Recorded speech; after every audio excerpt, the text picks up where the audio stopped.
Hey, welcome to this episode of the Movement Mentality Podcast. We're going to be covering a little bit about me. So I'm calling this episode I'll Go First because I'm going to go first. Since I had just told you what the podcast is about, what kind of conversations I want to be having, I thought, well, why not start with myself and give you a little bit of insight into my world, the world that I definitely don't share on my regular social media.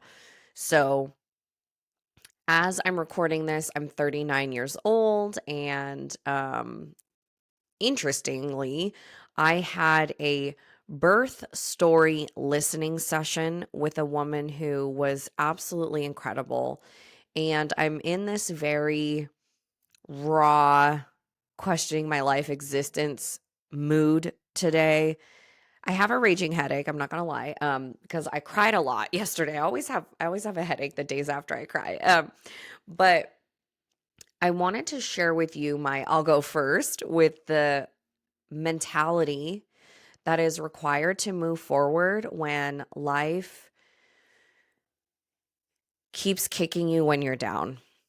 So we're gonna bring this all the way back to 2005. I'm 20 years old.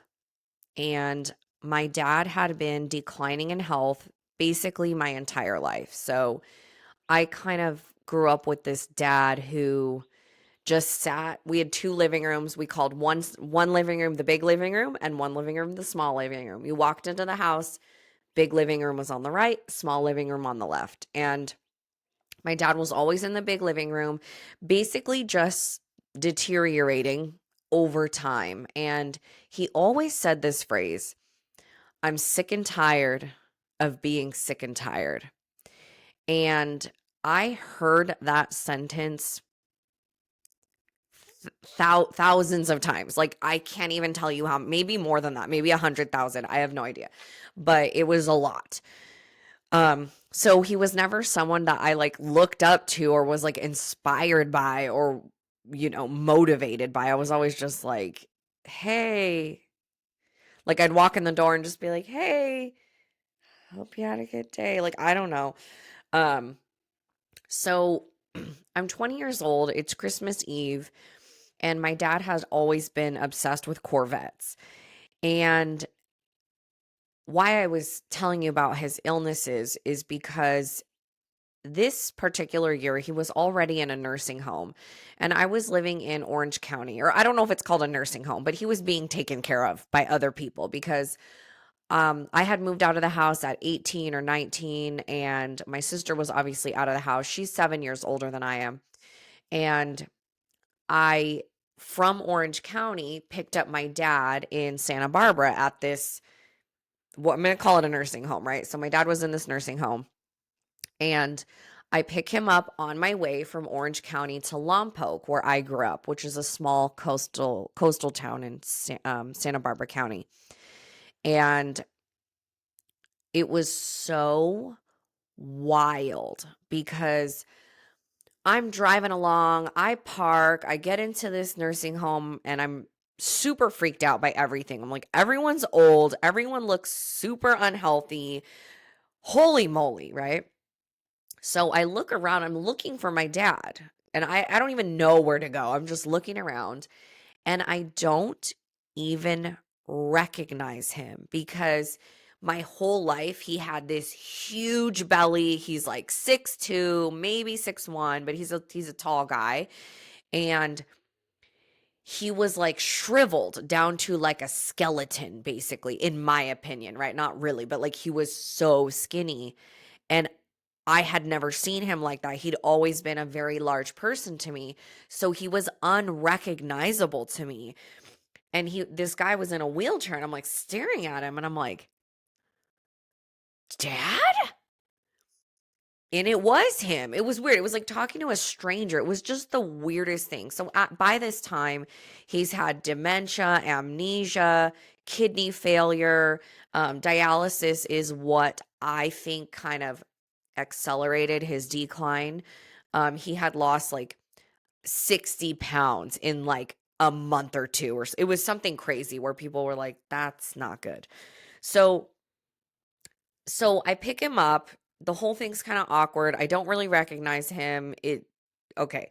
So it's Christmas Eve, and my dad was obsessed with Corvettes. If anyone listening to this is from Lompoc and has been to my house growing up, you know that the red Corvette situation is, you can't get out of it, right? Like if I brought a boy home, my dad would just stand there and I would tell the boy like, I'll see you in an hour, cuz my dad's just going to talk about his car to you, and then you are not free to hang out with me until that is over. So bye.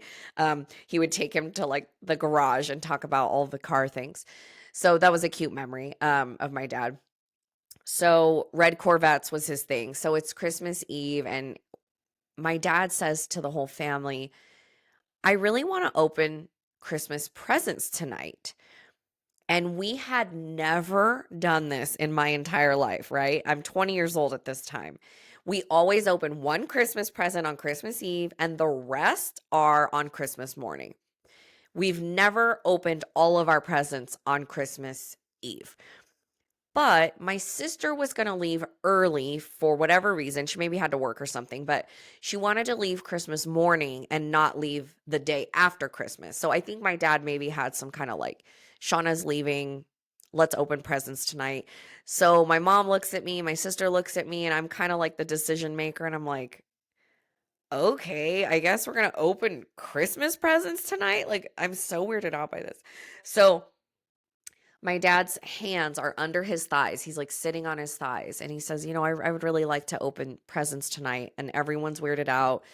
I basically approve of this bizarre request.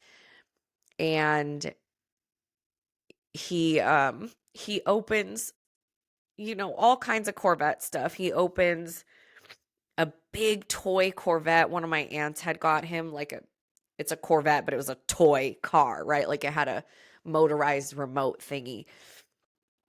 He had opened a Corvette sweater, a mug, like just all stuff, that you would get someone that loves Corvettes. And I don't even remember anything about what my sister or my mom got. But we opened all our presents that night. And the next morning, my sister had already left. I was already like out and about doing stuff. Side note, my mom had a boyfriend. This sounds super weird and dysfunctional, which it is, but I was at my mom's boyfriend's house, like doing something.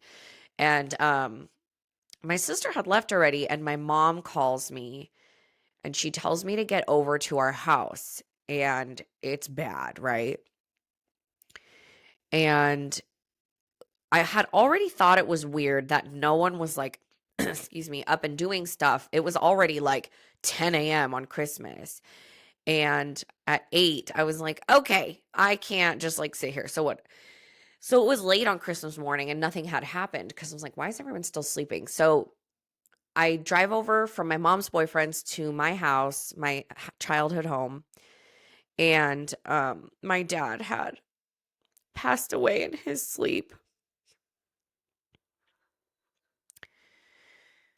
And, I came down the hallway and I opened the door with my left hand. He was in my childhood room, actually, because we were like renting out the master bedroom to someone who needed a place to live.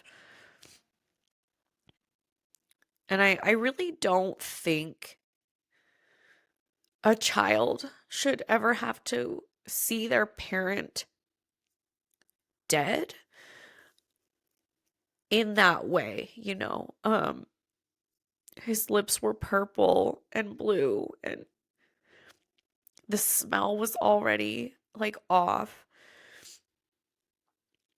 And there he was, just laying there. So I like close the door and I'm just like in total shock, and I fall to my knees. My mom's holding me and she starts calling people, and no one can get a hold of my sister to tell her like her phone had died or broken or something. And finally she gets back to I think she's living in Long Beach at the time. something like that. It took 3 hours to get from Lompoc to where she was living.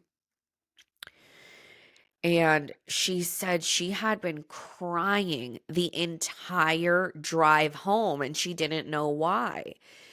And the crazy thing about that is, if you don't know my sister, she is the most non-emotional person you will ever meet. Like, she is the polar opposite of me in so many ways, but that's one of them.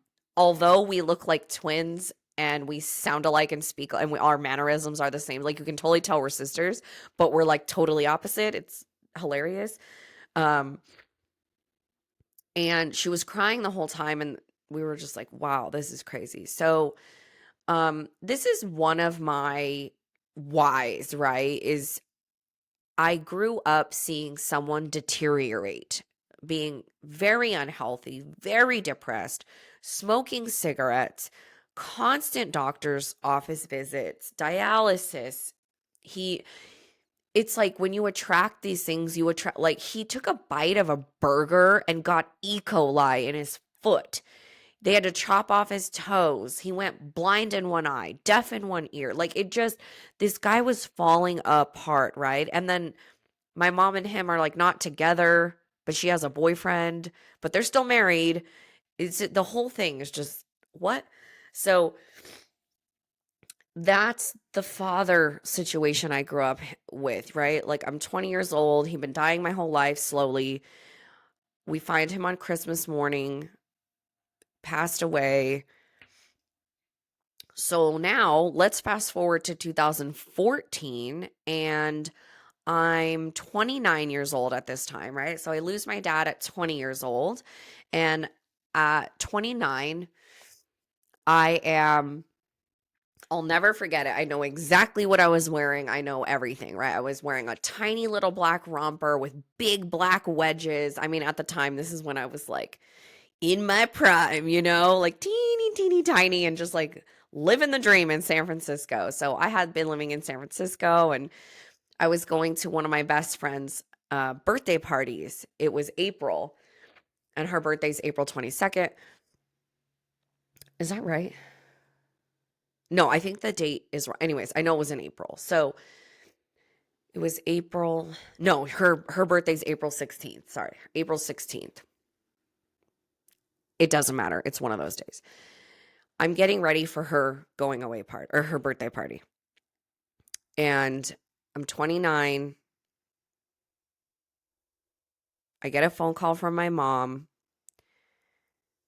my spicy firecracker of a mom. I miss her so much. And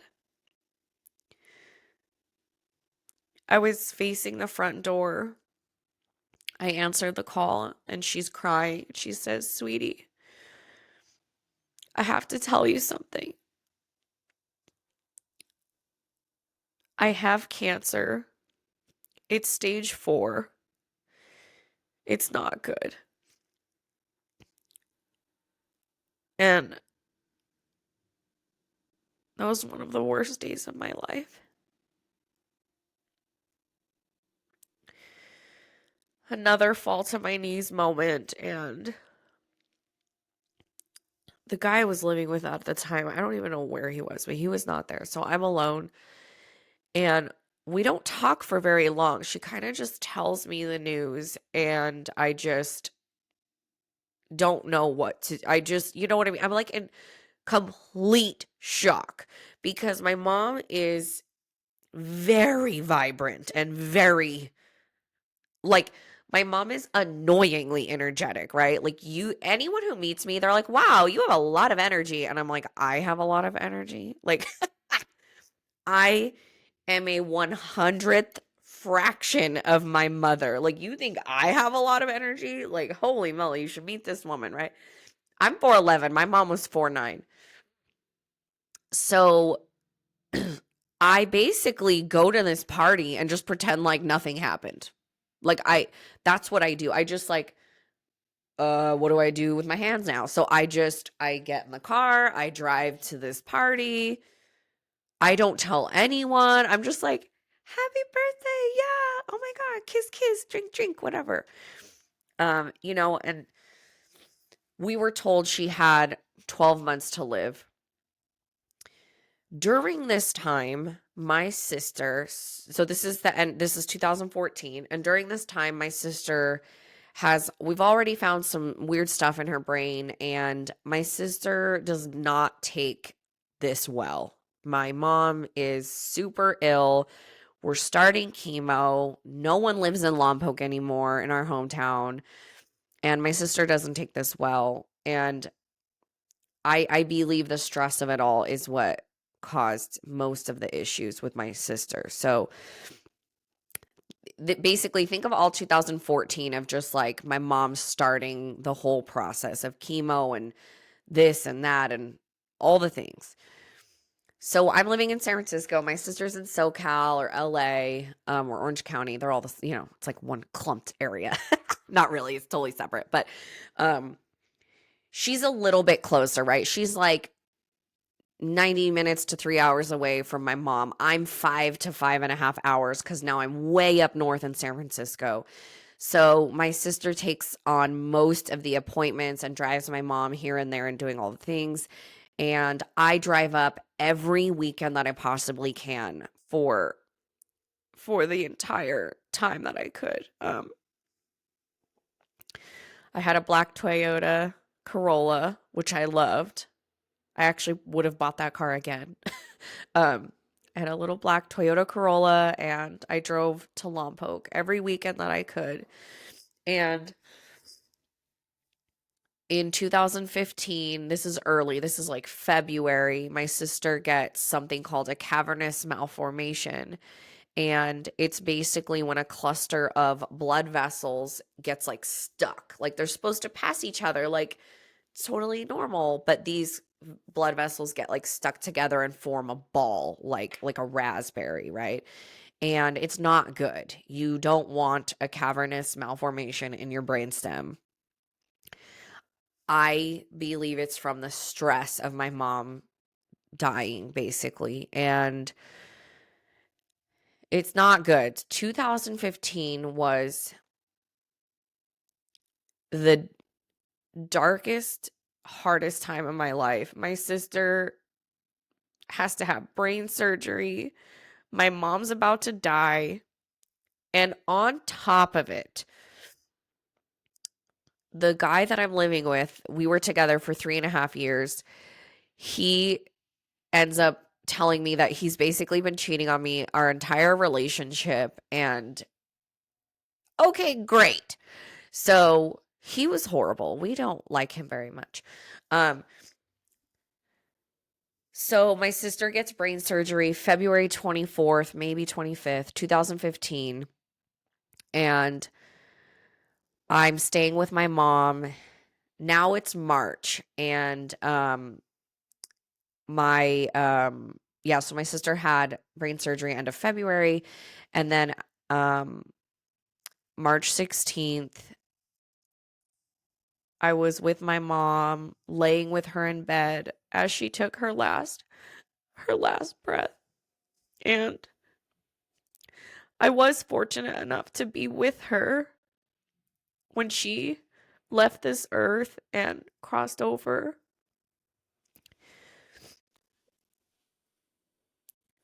And she also had all these health issues, so that was March 16th, 2015. I can't believe it's like almost 10 years. Like it literally feels like yesterday. And I got married without parents. I've had kids without parents.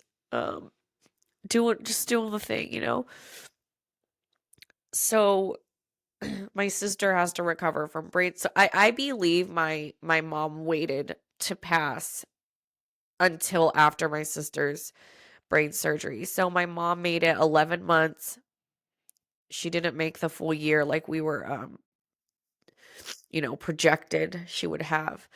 So my sister and I, we kept putting one foot in front of the other and taking everything one breath at a time. And she's alive today and well. My sister's awesome. She's freaking hilarious. I envy her on so many levels. But I'm sorry that this episode is like a little bit depressing, but what I want you to get out of it is there are many valid reasons and many times in my life where I could have absolutely thrown my hands up and just been like, I'm done here. Like, I don't want to do this anymore. And I have sat in a dark corner with these thoughts many, many times. And why I'm doing this podcast is so that you know you're not alone and you can do hard things. You can get through it. Like, I'm crying and snotting on a podcast for everyone to see. Like, I have no makeup on. Like, this is real life. So I started getting into like journaling and praying and learning about mindset and just knowing that my parents would want to see me happy. I know that. That's the only thing a parent wants for their child. Even though I didn't have a close relationship with my dad, I know that he loved me. He never missed a dance recital. My mom and him were in whatever kind of complicated, what's it called? A situationship? I don't know. But they loved us. We're healthy. Like, that's all that matters. So, this is my backstory behind the 30-second bio of like, why'd you get into health and wellness? It's like, well, I can't bring up my parents dying every time I have an interview, right? So um, I have seen what neglecting your health looks like, and I refuse. I do not subscribe. So in my lifetime, I'm going to at least try to do everything that I can to be there for my kids and my husband as long as I possibly can. This isn't for me, it's for my littles. And my number one goal in this lifetime, my only goal in this lifetime is to meet my grandkids. That's what I do everything for. I want to be around long enough, healthy enough to be a participating grandmother. I want to be the matriarch of a family, and that's why I do what I do. Thank you so much for listening to this. I appreciate you.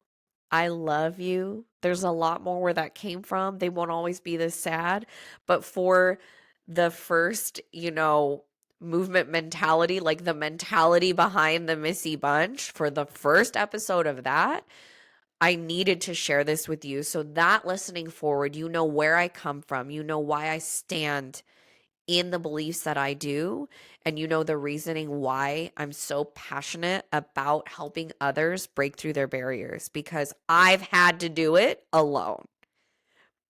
And that sucks. So don't do that. You don't have to do it alone. I really should have had a tissue box prepared. Okay, please stay tuned for the next one. I can't tease you with what the topic will be about, but it might be something more along the lines of like, well, I kind of do know. So it'll probably be about like my body image stuff that I've been dealing with my whole life. And now that I'm a mom of two and 4 years out of having my first baby, 2 years out of my second, I've been thinking about wanting to share about that and another place where you need to know that you're not alone. Thank you for listening, and I love you, and I'll see you in the next episode.